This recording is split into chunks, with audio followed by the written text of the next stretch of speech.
followers ng aming vloggers sa family. So, itong mulberries, dahil berry siya, so mataas siya sa antioxidant, tapos anti-cancer. So, kung meron po tayong problema sa cholesterol, sa blood sugar, so pwede po niyang i-regulate yung ating cholesterol at saka blood sugar. So, kung in case na magkain tayo ng ganito, wala pang 24 hours, pwede na natin ma-feel yung benefit, most especially sa ating digestive system. So, kung meron tayong mga problema sa tiyan, so pwede ito siya makatulong. So, this is really recommended especially for the senior citizens, hindi lang para sa senior citizens, pero pati na din sa mga bata. So, yung gustong makatry ng mulberries, and most especially mag-pick ng mulberries, meron po tayo dito sa Barangay Sulit, Palomolok, South Cotabato. 50 pesos lang po per tub. So, enjoy po ang mag-picking, especially kapag kayo po ang pipitas, tapos free taste lang po. Thank you! Okay, ma'am. Thank you. Ito kami, si Ma'am Gina. Hi! So, abangan ang Sisteritas TV. Thank you. See you. Thank you! Sige. Hello! Welcome to my vlogs! Benny, the Wanderer Vlogs. Nandito ako ngayon sa Mulberry na farm. Siguro ang daming bunga. Ang pala to, itong mga itim pala, ito na pala yung hinog. Tingnan nyo, ganito pala to. Tikman ko, ang sarap. Talaga. Ang tamis. Ito talaga. Kung gusto nyo pumunta dito, nandito lang to sa Pulumulok, Sulit. Kaya, ito. Okay talaga to. Ayan. Kuhaan ako kasi napakamura lang ito. 50 pesos lang. Punuin mo na to. Tikim ka na ng mulberry. Ayan. So itong mga itim lang. Ito na pala yung hinog. Mga itim. Ayan.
Ha?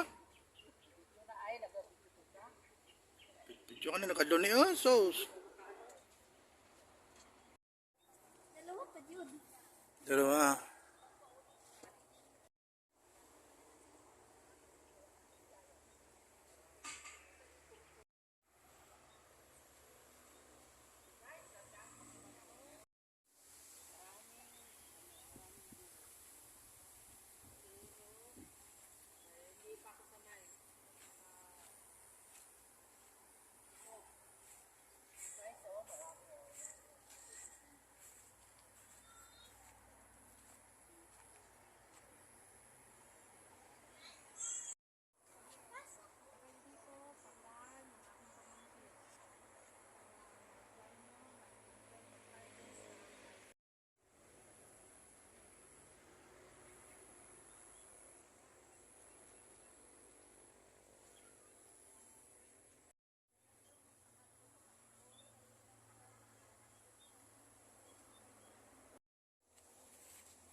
Ah.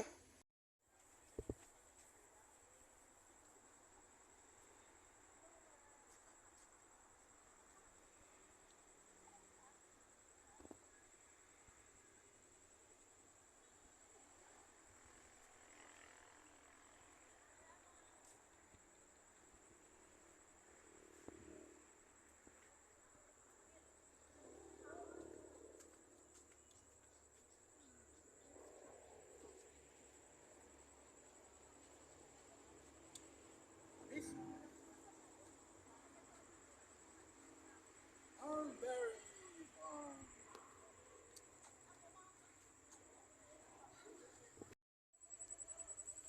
Sus, kadaming mulberry, ang daming bunga. Yoy! Oh, yan oh, mga bunga niya oh. Oh, dito, kung gusto niyo pumunta dito, dito lang matatagpuan sa Polomolok, Sulit. Oh, yan oh, ang daming bunga. Yan oh. Ayan. Oh, grabe oh. Ayan, ang daming bunga. Ayan. Ay, sarap, ang tamis pa naman to. Itong mga itim na, sobrang tamis. Ito, mulberry. Hindi na natin kailangan pumunta pa sa ibang bansa para makatikim ng mulberry. Nandito na, dito na lang kayo pumunta dito sa Polomolok. Sulit, yan oh. Ayan. Daming bunga. Pero pag ang hinog na talaga ito, yung ano na, itim na siya, black. Yan oh. Ayan, ang dami oh. Ayun, oh, may itim ba ito? Oh, tikman natin, oh. Kainin natin ito. Yan, oh. Oh.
Antayin at tanim mo natin yung mga